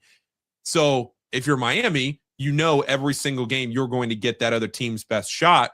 It's going to happen tonight against UMass. It's going to happen on Saturday against Northern Illinois, and they're going to have to keep weathering these storms. I think Miami matches up really well with the rest of their schedule. They're going to have Bowling Green again at home. They're going to have to go on the road to Marshall. They have some games where they could trip up the rest of the way. They could also have an off night on Saturday against Northern Illinois, who's one of the worst teams in the MAC. I mean, it's just how it goes. They go to Eastern Michigan on a Tuesday in February. It could be that night in Ypsilanti where things just aren't going right. And those things happen. But right now, to me, Miami has shown that they haven't been vulnerable to that. On the nights where they haven't played as well as they needed to, they've still found ways to win. And tonight, I think Miami matches up really well with UMass. UMass is a very experienced team. But I think some of the key parts of this game go in Miami's favor. So because of that, they're playing their second game here with a national ranking. They won last Tuesday against Kent State. Tough game on the road, had a week off. Now they play here. They move up a spot to number 24, have a couple games this week. Your point, Justin, about getting every team's best shot is a great one for Miami, because they're going to have to keep turning out performances like they have. Yeah, the reason I bring that up is we've seen that a lot in recent years, like with Dayton. Dayton in recent years when it feels like, man, they play their best basketball until they get that ranking in front of their name. And we saw this a lot during the Archie era, especially. But it's like once that number, and this isn't just a Dayton thing. This is, I think, any team that any non-regulars in the top 25, they get that number in front of their name. I think that's added pressure that you don't account for. And when you have inexperienced teams like that, you don't know how they're going to react until they react. And it's been a solid start for Miami throughout that stretch. Let me ask you again, because and I should have asked you this before so you could look up the answer in case you don't know it. Sorry. But so much is being said about, Miami right now being in the top 25 and, it's still conference tournament or bust for them to be able to get into the NCAA tournament. Do you still believe that to be the case with all the success that they've had? And the second part to that is, has there ever been a top 25 team that has not made the NCAA tournament? I know they don't go hand in hand, but it would be a very odd predicament for Miami to be in, wouldn't it? Yeah, it would. I think if Miami is in the top 20, now again, the top 25 is not on your team sheet. It's basically a vibes-based poll, and it doesn't matter for anything with getting into the tournament. But I think if Miami is still in the top 25 by the time Selection Sunday rolls around, it means that they're still winning enough games, because as soon as they lose to a MAC team, they're out of the top 25. So if they're still in the top 25, that means they're probably undefeated, or maybe they lost in the conference tournament championship game by that point. So, in fact, I don't even know if they release a poll there, but if there is a poll on Selection Sunday, I forget. That might be the final poll of the portion there. But what I mean is, I think Miami can afford one loss and still get in, because at that point, they play 31 regular season games. They would, if they have one loss and then they lost in the conference tournament championship game, that would mean they've won 32 games this season. To me, Justin, I know the quality of their schedule is very low. I get that. I've covered it extensively this season. But at some point, 32 wins, I don't care who you are, that's tough to do. As long as the one MAC loss isn't, like I said, one of the Michigan directional schools or, one of the really bottom feeder MAC teams, if they lose at Marshall and then lose to Akron in the MAC tournament championship game, I'd put them in. I really would. And I guess that, the other part of this too, it kind of reminds me a little bit of the Indiana run. And again, Indiana goes on to win a national championship. I don't think that's what this Miami team's doing. However, not trying to slight what they're doing. I'm just saying where it felt like there was a stretch of Indiana where people looked at them. They're like, well, they're winning. We got to reward them. So we're going to give them that top 25 ranking. Then they get to the top 15. Then they get to that top 10. And then they get that top 5 ranking 2 years ago when they're going to play Ohio State. And everyone just felt like, well, they threw them that 5 ranking just because they're going to go get beat up by Ohio State, and then we could be done with this. This past season, though, Indiana, they just kept saying, you can keep throwing us bones. That's fine. We're going to keep, moving along. Feel like that's what this Miami team is doing. I think everyone's pulling for them. Because they're not supposed to be doing this. They're not supposed to get in. You're supposed to win your conference tournament only, and they're trying to do everything they can to kind of push against that narrative. I think a lot of people are going to be following this. Let me ask you, the schedule. I don't care about the schedule anymore. The schedule was a legit talking point at first, but you're right. You're this far in. You're 20-0. You still got to win the games. If they do make the NCAA tournament, you see a lot of mid-major teams who just go and they get beat up in November and December. Do you feel like we're watching teams follow the Indiana lead on how they schedule? Could we see mid-major teams say, well, to give ourselves the best chance, if we are really pursuing that at-large opportunity, maybe we take some of those big games off, although that's kind of difficult in the pay-to-play era, if that's what you want to call it. Some of these teams need these bye games. I'm very fascinated to see how teams mimic what Miami does moving forward, depending on how the season plays out, of course. I know for a fact there are mid-major people around the country monitoring this Miami situation very closely, because I've had those conversations already, because I've asked that same question to people who are in that position with scheduling. And I know, because the answer I've gotten is, yes, we are monitoring Miami and what they are doing to see if does this pay off in an NCAA tournament bid. But again, we're sitting here in the end of January. They have to keep winning. The downside of a schedule like this is that you have to win the games. You can't afford 2 or 3 losses. You can skate in with 1 loss, maybe a loss in the conference tournament. At that point, you're going to be in anyway if you win the conference tournament. So I do think that is one thing I am curious about, Justin, because if the win total starts to play into it, does that incentivize some of these power conference teams even to schedule even easier in the non-conference? Because I think we're starting to see a trend with like UConn Alabama, some of these teams that are scheduling incredibly difficult in the non-conference, Gonzaga always has to. Those teams are challenging themselves, and I think that's the better way to prepare yourself for the NCAA tournament, to pay things off. Some schools, to your point, have to take the bye games to fund their athletic department, but can those mid 100 to 175 schools try to just stack up wins? The risk is that you have to win the games, but maybe that is a strategy going forward. I wouldn't be shocked by it. Yeah, and to be clear, I no longer – Miami is not a product of an easy schedule. I don't – this is a legitimate – I think that's what the other problem is too, is like you could be mad metrically and undefeated because you haven't played anybody. They're not bad metrically. They check off so many boxes metrically. They're a good basketball team that's beating anyone that's in front of them. So there's that. Let me ask you this, though, because I hear a lot when I'm on the road and I talk to different ADs and just people with mid-major programs. It's crazy about NIL right now where schools can pay the players out of their revenue, of course, out of their budget. I'm hearing rumblings of teams who are literally saying, okay, we need this. We got to keep our point guard. We got to keep our center. That bye game next year, we're going to be at Michigan next year. And every dime from that check is going to this kid right here. All right, that Michigan game is how we're going to keep our center. That Clemson game is how we're going to keep our point guard. I mean, and I've heard how Oakland does it too. Oakland has done this as far as Greg Campy's contract is concerned. A lot of that is taken care of by, if you know how they schedule, if you've seen it, they overload their schedule with these bye games, and it pays for the majority of what they do with their program. Of course, teams are obviously getting very strategic in how they're putting these schedules together outside of the at-large opportunities. Yeah, you're exactly right. Teams right now are scrambling for dollars. You see it even in the arena, the way the student sections are being shifted around. They want bigger donors closer to the court because they need more money. And how do they get more money? They reward the donors for the pockets that they have by giving them the opportunities to buy seats closer to the court that they wouldn't have been able to buy previously because the student section was there. I don't love that, but that's how it is right now. And schools are starting to get more and more creative with where they are finding revenue sources. And one of those revenue sources, buy games. And I think you're going to see more and more of that schools say, hey, we're playing for 3 or 4 days in March. We're playing for our conference tournament.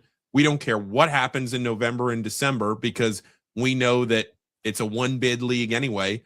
Let's go schedule as many bye games as we can. We're going to pay for our team that way. We're going to fund our athletic department that way. And then at the end of the day, we'll have a team, and we'll have a team to go compete in whatever conference tournament they play in. Do you like that? I think it's smart. I don't care for it. But I'm also an advocate for some programs you have to. There's some coaches who are adamantly against it. They hate bye games.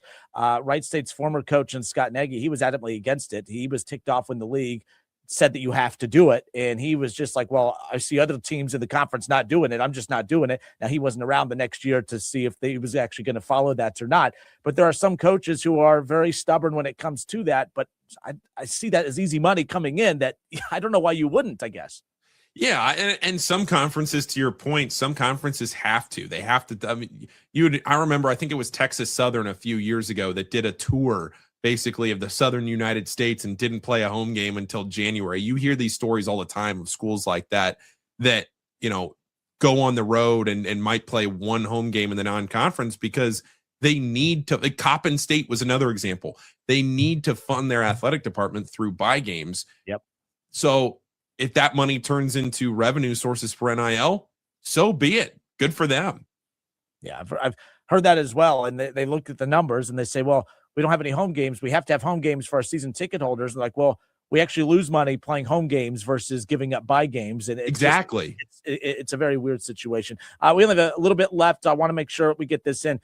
We talked about UC unraveling since we spoke last. Dayton has unraveled as well. I mean, after, they had that 5-game stretch where they were 5-0 in the league play, right up there at the top with St. Louis, who continues to dominate, maybe the best team since that 2020 Dayton team in the A-10, by the way. And then you have, of course, there's George Mason there at the top. But since then, Dayton, it's one thing to lose, but the teams that they lose to at LaSalle, at St. Joe's, this is the loudest chatter I've heard of fans getting really upset in the Anthony Grant era.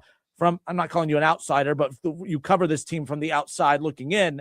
What's going on? Why is this happening? And where are you with your evaluation of the Flyers at this point, where it's looking like they have to win their conference tournament now to get in because this resume is shot. There was a Dayton fan that posted something that went viral over the weekend, and it's very true. It feels very cyclical with Dayton right now, where it's the same thing over and over. They have a good non-conference, things fall apart in the A10. Maybe they squeak into the double bye in the A10 tournament. They get bounced early. They don't win the A10 tournament.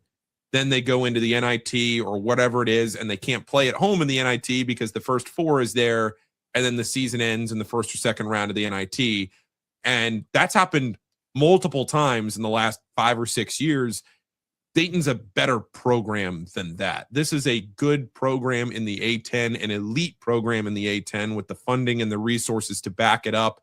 And I know it's frustrating for Dayton fans listening to this because it's the same thing over and over. And I've covered it the last 4 years on the Rebound Rundown. And I feel like I'm just, in Groundhog's Day here doing the same thing that I talked about last year. And I know that's why it's frustrating. Now, I don't know if there will be a coaching change at the end of the year for Dayton. We've talked about it with Cincinnati. Maybe there will be one at Dayton too. I don't know. But it just feels to me like at some point you're kind of just ramming your head against the wall, doing the same thing over and over. And that's where we are again at the end of January, that Dayton's found themselves in a point where they have to win the A10 tournament to get it into the NCAAs. It really is the same. I know the tweet that you're alluding to. Like I said, this is the loudest the chatter has been. I've always gotten the side eye from people because I said, look, Anthony Grant, the person's phenomenal. Anthony Grant as a coach, there's not a lot of better coaches out there, but there are some better coaches out there as far as what they could do with this program. It's a results-based business. And with everything, it's a basketball school. Everything is about basketball for them. That's why when people bring up the Big East, they'd be a great fit. But it's really hard for me as a sports talk show host in Dayton to get behind the Big East talk when they just don't dominate the A10. And I just find that to be a very odd narrative that's out there of we're focusing so much on the Big East when I don't think they focus enough on the A10. They should eat this conference every single season. And this conference, not because it's not a good conference, it's because I don't think they take it serious. They don't get those at-large opportunities. 2 legit NCAA tournaments in 9 years with Anthony Grant. And let's see how this plays out this season. But, man, oh, man, the results aren't there, and it is about tournaments. The AD has come out and said it's about getting to the NCAA tournament, and they're not checking off those boxes. Winning a lot of games, they're just not checking off those boxes. Yeah, that's right. And you look at a program like St. Louis that's having a phenomenal year this year with Josh Schertz. VCU's always a contender. George Mason took a setback to Rhode Island over the weekend. That's a tough loss for them, especially they've dealt with their own arguments about scheduling this year and not playing a very difficult schedule. So, yeah, it's like the top of the A10. It could be those 4 this year, but instead, George Mason loses a game. Dayton's dropped a couple. You're just throwing your hands up. Yeah, and last thing on this, on the way, Dayton's frustrating because you look at this, it's like, okay, you're going to miss the tournament this year unless you win the conference tournament, and it's not because you lost to BYU. It's not because you lost to Virginia, and maybe not even losing to Liberty, which is not a great loss, but, it's a respectable one. You're going to miss it because you can't beat the St. Joe's and the LaSalle's of the world, which they always have. They stub their toe in that conference against those types of teams every year. Very frustrating. Last thing, on the way out again, Paul Frischner, Rebound Rundown, Wright State. They lose to Cleveland State last week, and I said that's the ultimate trap game. You got your rival coming on Saturday. You got a bottom-of-the-league team, and they came out and just – you could tell from warm-up something wasn't right, and I just kept telling everyone around, they're not winning this game. I could just tell the flow of it. They're not winning this game. Sure enough, they lose. But to their credit, that could have snowballed out of control and unraveled, and they came out and they – at one point, to NKU's credit, I felt like NKU was outplaying Wright State, but they were down double digits, and then Wright State flipped that switch. They got Michael Cooper back, who's phenomenal. Just they dominated NKU this past weekend. Wright State just seems to be back on track now. Yeah, they did. And I was listening to Darren Horn, NKU's head coach, after the game talk about how frustrating the performance was from his Norse team because there were turnovers, there was inconsistencies. The play was just not at the level that it needed to be for Northern Kentucky throughout the entirety of the second half. Really, at one point it was you're looking up at this double-digit deficit, and if you're NKU, you're trying to figure out how do we even dig ourselves out of the hole that we're in right now with the way that we're playing. And credit to Wright State for doing that. We've talked defensively about forcing turnovers and getting teams out of their rhythm. Wright State was able to do that. That's a really assertive win for Wright State in the Horizon League and to remain there toward the top of the Horizon League standings. Northern Kentucky's always a threat, but a great win for Wright State. All right, good stuff. Again, Paul Frischner, Rebound Rundown, joins us every week. And we recap, of course, whether it's UC, Xavier, who we didn't touch on today, but we're out of time, unfortunately, but Dayton, Wright State, and the Red Hawks. They seem to dominate most of our conversation. I'm obsessed with the Red Hawks. Let's just put it that way. But they're fascinating. And if I follow Wright State, you follow a lot of teams, but if you're an NKU fan or a Wright State fan or a mid-major fan, you got to be pulling hard because there was no blueprint before. Miami might be that blueprint, hopefully. We'll see what happens. That's right. So, Paul, you the man. Appreciate you. Tell everyone about Rebound Rundown, where they could find your content. Yeah, it's a daily show. It's a daily podcast, quick for your morning commute. The Rebound Rundown. You can subscribe wherever podcasts are available. There you go. Paul Frischner, Rebound Rundown. More of the Justin Kinner Show right here on Dayton's ESPN Radio, 1410 Wing AM. We'll be right back.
Goal is helping them achieve a comfortable retirement. Wow, maybe we are different.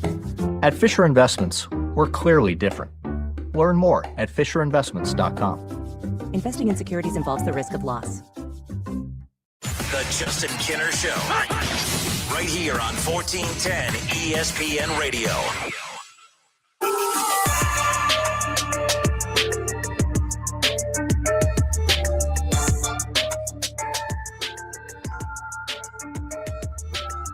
I tell you what, the Pro Bowl coming up. Everyone loves the Pro Bowl.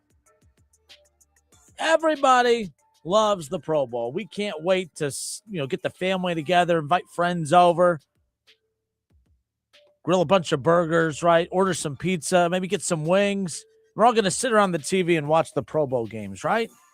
No one's going to do that. Nobody's going to do that because nobody cares about the Pro Bowl. Or do you? You either care about the Pro Bowl or you don't. And when you care about something, or if you at least if you're emotional about something, sometimes good, sometimes bad, that means you care about it in some capacity. Caring about something doesn't mean always something in a positive light. I mean, you could care about something in a negative light as well. So to say that you don't care about the Pro Bowl is just kind of stupid. You do care. We all learned a lot yesterday. The NFL learned a lot about the Pro Bowl games yesterday. It learned that a lot of you are truly passionate about the Pro Bowl. You care very much about it. It was announced yesterday, and the reason we know this is because of the news that came out yesterday. That Cleveland Browns quarterback Shedeur Sanders is going to be added to the Pro Bowl games roster. It was confirmed earlier today. So there you go. So Shedeur Sanders is going to replace Drake May, Patriots in the Super Bowl, of course, so he's a little busy. Shedeur Sanders, well, Pro Bowl quarterback, didn't really have Pro Bowl production. I mean, he was the 144th pick in the draft. He only played or started in the final 7 games of the season, in which he completed only 56% of his passes. He only threw for 1,400 yards total in those 7 games. He averaged 1 touchdown per game, but averaged just over an interception a game as well. 10 interceptions in that 7-game stretch. He did rush for 169 yards and 1 touchdown on 21 carries on the ground. The only impressive stat, if you will, about the Cleveland Browns is the fact that, of course, they went 3-4 in that stretch. Now, if you look at the 10 game, they'd only won 2 of their first 10 games on the season. You put Shedeur in there, and all of a sudden they go 3-4 the rest of the way. Still not 500 football. Still not saying, hey, they're going to the Super Bowl by any means. But hey, you know what? They started winning games down the stretch. You could almost argue that putting Shedeur out there was a detriment to the team, not because the numbers weren't great, but because they did start winning. They started winning enough to the point to where it played them outside of a legitimate draft pick that would put them in position to potentially take Fernando Mendoza. In fact, if the Browns would have lost, to the Cincinnati Bengals and lost to the Steelers, remember they beat the Steelers in week 16 and beat the Bengals in week 17. Had they lost both of those games like they should have, they would have actually had the number 1 overall pick. Had the Browns lost to the Steelers, which they always do, and lose to the Bengals, who had Joe Burrow, who never lose with Joe Burrow, they would have had the number 1 overall pick. So the Browns going 3-4 in the final 7 games with him starting, to me, I think says a lot. They have no wide receivers. Their run game is decimated due to, of course, Quinshawn being out for the back half of the season, out for, the offensive line completely banged up. I mean, you guys want to poke fun at the Browns and talk about how they have no talent whatsoever, but they want to get mad at the quarterback because he's not putting up Joe Burrow numbers. When we all know the only reason Joe Burrow literally wet his pants in panic last year was because there was talk of potentially taking one of his number 1 wide receivers away. You know the importance of what weapons means to a quarterback. You're a bunch of cult followers for the biggest cult leader that's the poster boy for needing weapons to put up numbers. So I get a kick out of this. But so you have May, who's playing in the Super Bowl, but Justin Herbert, all right, of the Chargers, Josh Allen, they were on the original AFC roster when the selections were announced back right before Christmas on December 23rd. All right, Herbert and Allen, they had injuries that they were dealing with towards the end of their seasons, so they backed out. Other AFC quarterbacks, including Patrick Mahomes, Daniel Jones, who had a phenomenal year. He had the season-ending injury, as did Bo Nix. They all suffered season-ending injuries. And Trevor Lawrence was one of the top alternates ready to go, but he opted not to play in the event. So when you have all the top quarterbacks in the league who are either playing in the Super Bowl or injured or opting out, somebody has to take that spot. And that somebody is Shedeur Sanders. Now, I said at the beginning, we're all going to get the family and friends together. We're going to get some wings and some pizza and grill some burgers, and we're going to have a good old time. No, we're not going to do any of that because we don't care about the Pro Bowl. We're not going to watch the Pro Bowl. So if we're all not going to watch it, why do you care who's in it? Why do you care who's in it? Why do you have to fill social media with all your venom yesterday and your rage because Shedeur was named to the All-Star game for the NFL and the Pro Bowl games? I tweeted this out yesterday. The amount of people that are triggered by Shedeur Sanders at this point making the Pro Bowl, it's quite amusing. It's amusing. Everybody says the Pro Bowl means absolutely nothing, me included. Everybody says the Pro Bowl means absolutely nothing until your guy doesn't make it or someone that you hate, like Shedeur, does make it. Stop your crying. Who gives a rip? Now, here's my theory, because people are like, Justin, you still haven't answered the question. Why is he the quarterback? Why is he selected to the Pro Bowl? He's no good. To me, what this says is that the NFL is agreeing with you that this game doesn't mean anything. It's a flag football game. They are telling you that this game means nothing. And the reason that they're doing it is because we know the game means nothing. You have fans have told us it means nothing. You don't watch. So what do we have to do to make you watch? We're going to go get the most polarizing quarterback in the National Football League. And we know he's statistically nowhere close to being worthy of being named a Pro Bowler, but we're going to select him anyways because of a couple things. The first one, and the most important, it sparked a reaction out of you. The second reason is you're going to watch now. You're not Shedeur fans. You can't stand Shedeur, but he's the most polarizing quarterback in the NFL. And you are going to tune in, and you're going to wait for him to make a stupid throw, overthrow, underthrow, wide left, wide right. And you're going to clip it, and you're going to share it, and you're going to make fun of it. And you're going to have a lot of engagement with this over the weekend for a meaningless flag football game. That is why Shedeur Sanders was selected to the Pro Bowl games. It's really not that difficult. There is no reason for everyone to get their panties in a wad because Shedeur Sanders got selected to be a Pro Bowler to play in a flag football game. It's really not that big a deal, guys. It really isn't. It really isn't. It's just crazy to me that everyone is losing their mind over this as far as that goes. You know, it is what it is. We'll see what ends up happening with it, but I wouldn't put too much stock into this. Like I said, I don't care about the Pro Bowl game. And the reason I know this is because when Shedeur made it, it didn't get a reaction out of me. I didn't care. And had Shedeur not made it, I also wouldn't have had a reaction because I don't care. So that's where we're at. So there's that. Again, the Pro Bowl coming up, the Pro Bowl games, if you will, coming up this weekend. This is the fourth year that the Pro Bowl games, have been changed around after the NFL eliminated the full contact all-star game and replaced it with the week-long skills competition with the flag and the flag football game. So this year's event, it's going to be played in San Francisco ahead of the Super Bowl. It's going to be coming up this weekend on the 3rd. Pro Football Hall of Famers Jerry Rice and Steve Young both will be involved.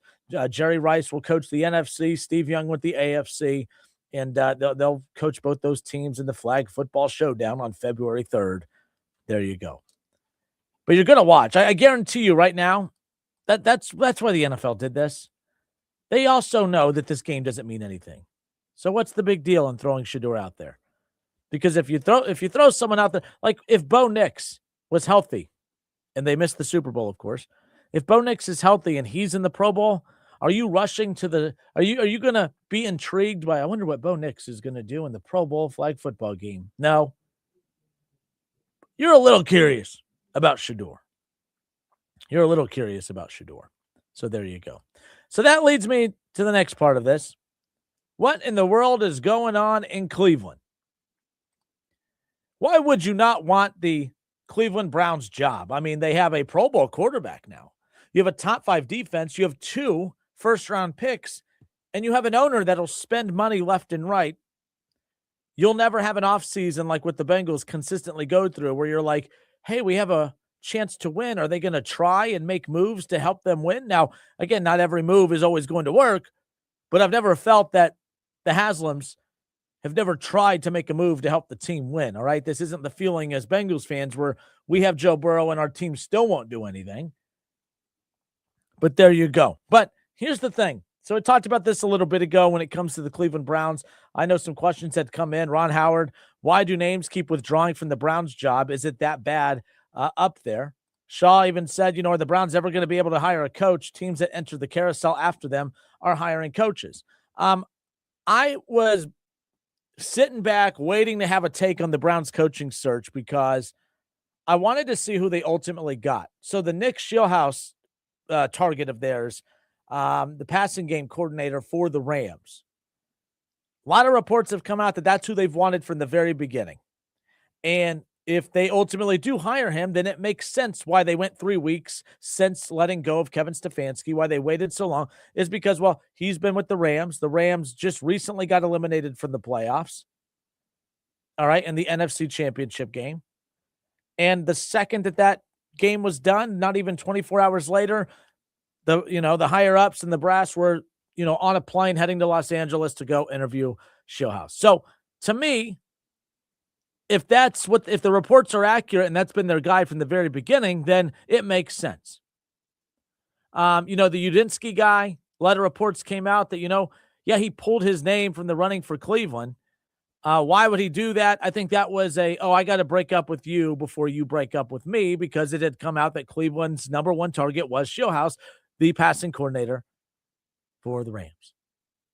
So if they ultimately get this guy, I don't think it's that bad of a coaching search. It's different. It's Cleveland. I'm not asking you to give them the benefit of the doubt because they're not a good enough organization to get the benefit of the doubt.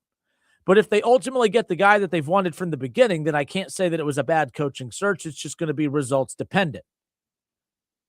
I would have liked a more experienced head coach to come in. I don't like the idea of rebuilding an offense, a second/technically first-year quarterback in Shedeur Sanders, if that's who they roll with. To me, I don't like a coach learning how to be a head coach while also trying to teach up a quarterback who's also learning how to quarterback in the NFL. That's why I'm not a big fan of that. I'm not a big fan of that. But here's what I'm also not a big fan of. I do see reports coming out, and I'm not defending the Haslams here, but you still have Jim Schwartz under one more year of contract. I think he's one of the best defensive coordinators in all of football. And it's not a coincidence that this defense a few years ago, without him, was in the back half of defenses in the league. They didn't make hardly any changes that year. They go get Jim Schwartz, and they're top 5 in football. Jim Schwartz is a legitimate defensive coordinator. The Browns have a legitimate defense, and it's the only part of the organization that's not broken. You have the best player in the NFL in Myles Garrett. Best player, not best pass rusher. He's the best player. There's no player that is more dominant at his position than Myles Garrett. You have the best player in the NFL. You have a top 5 defense, one of the top defensive coordinators. It's one of the only few things of the Browns that's not broken.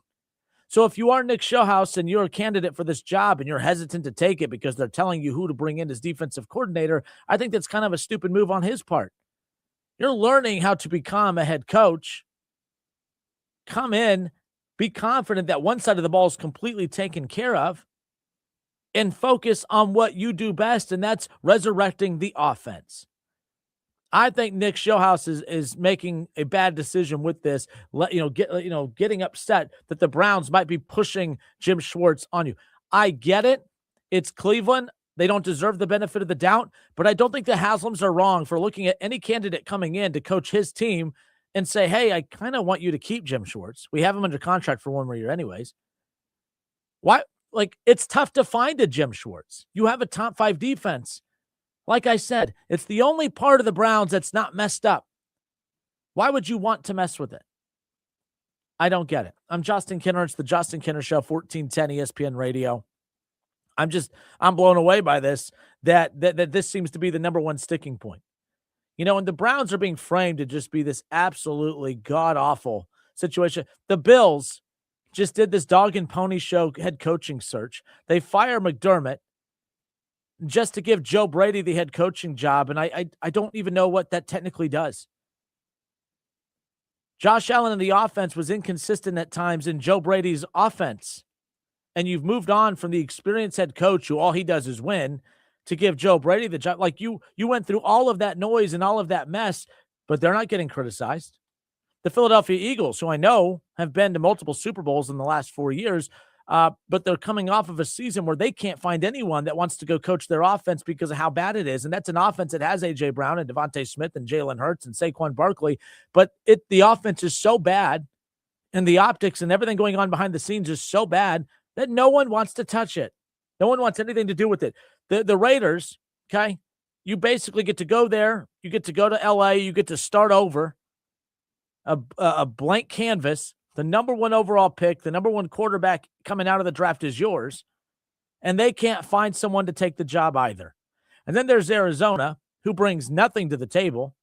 The best asset about them is their quarterback, and I think he's their biggest problem as well because that contract, he doesn't contribute. He doesn't have the value of what that contract is, so you're having to overcompensate it in so many other areas. I mean, I get it. It's Cleveland.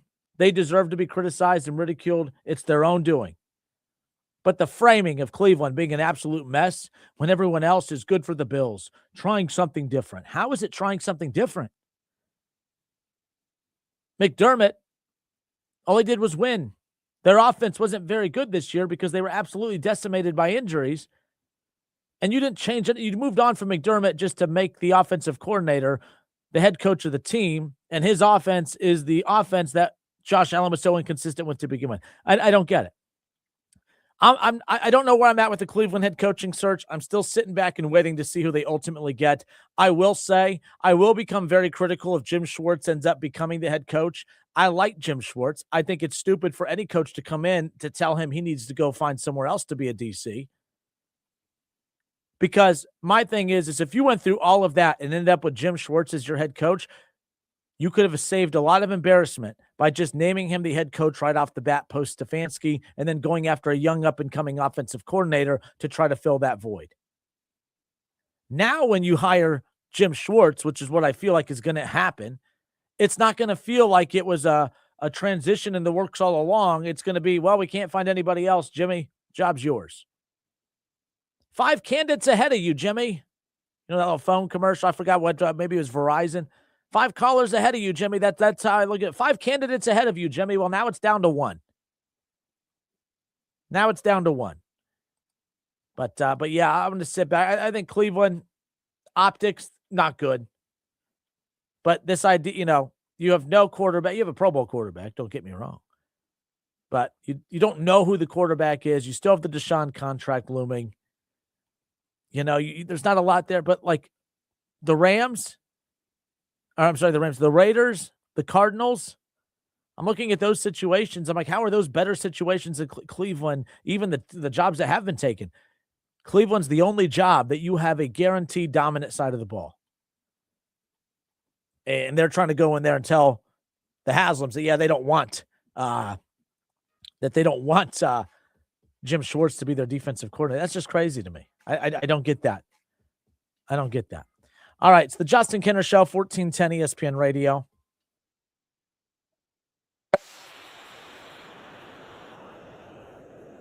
The rebound rundown.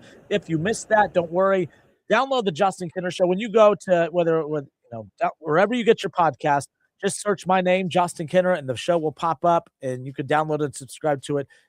Catch the show in its entirety wherever you get your podcast. But if you missed the conversation with Paul Frischner, we'll have that for you available on demand, so go check that out. But the Red Hawks are 9.5-point favorites tonight at home. That game is on ESPNU. UMass is in town.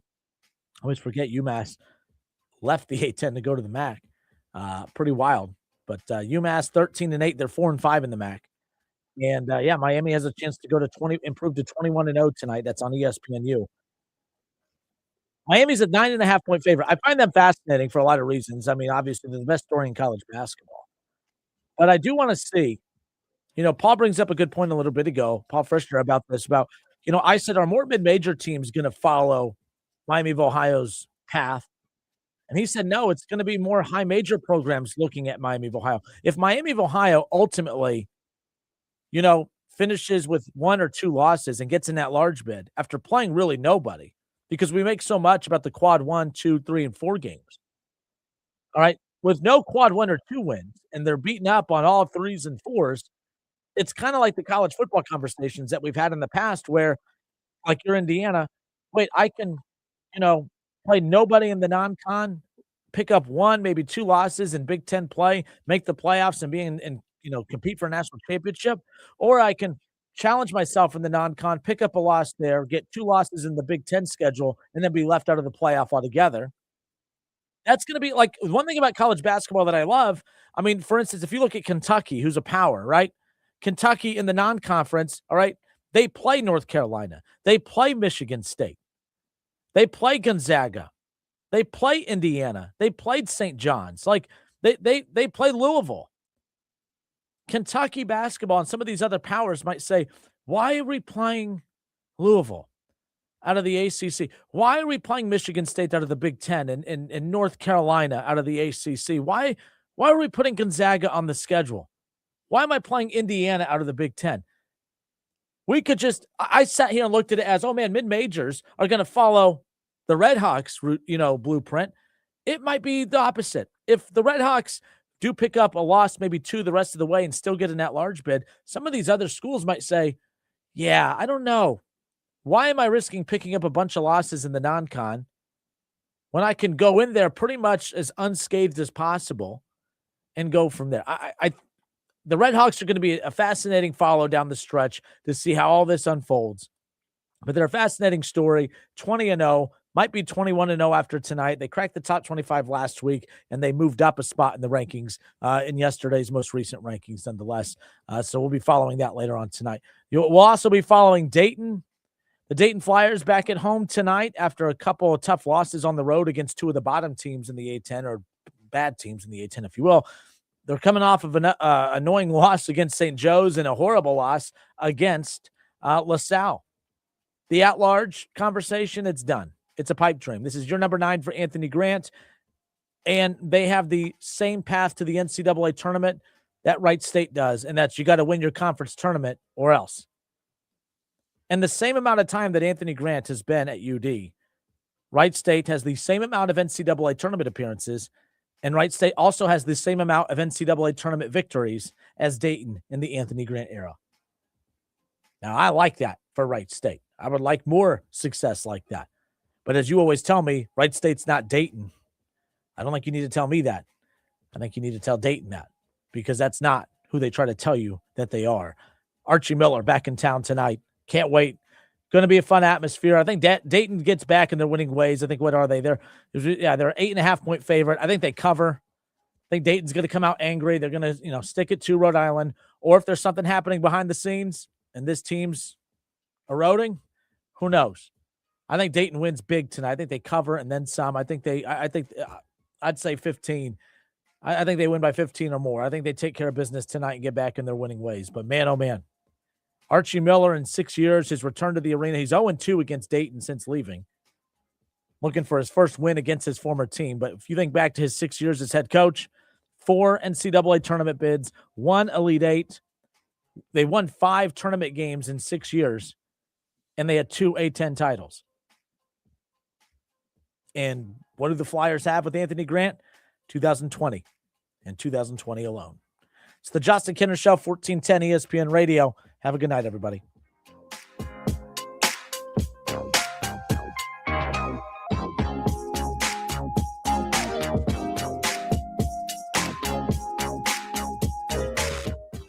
The Justin Kinner Show. Right here on 1410 ESPN Radio. This President's Day, Pure Talk is honoring Jackson and Lincoln by offering unlimited talk, text, and plenty of data for just $25 a month. Meanwhile, Big Wireless is honoring Benjamin Franklin by charging families hundreds of dollars for the same 5G service. What's up with that? Ben Franklin wasn't even a president. When you switch to Pure Talk, you'll be in business with an American wireless company that supports our vets in a big way and keeps all their customer service in this country. That's important. And you'll be on the same towers the big carriers use, so you'll get the same 5G service without the inflated price. So hang on to your Benjamins and switch to Pure Talk for a Jackson and the Lincoln. No contract, no hidden fees. Dial pound 250, say Mike Rowe, and you'll get 50% off your first month when you switch. That's pound 250, Mike Rowe, for an American wireless company that is truly unprecedented. Pure Talk. Dayton's radio home for Buckeyes football. 1410 WING. Dayton's ESPN Radio. When it comes to superstar defensive end Myles Garrett. So maybe Cleveland, stop looking outside the city. Stop looking outside the team. Maybe the right guy is right there for you in the name of Jim Schwartz. For the ESPN Radio Sports Beat, I'm Freddie Coleman of ESPN Radio's Freddie and Harry.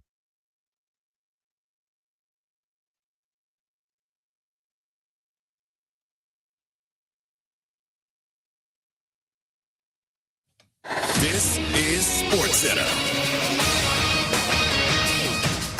I'm Christine Lee.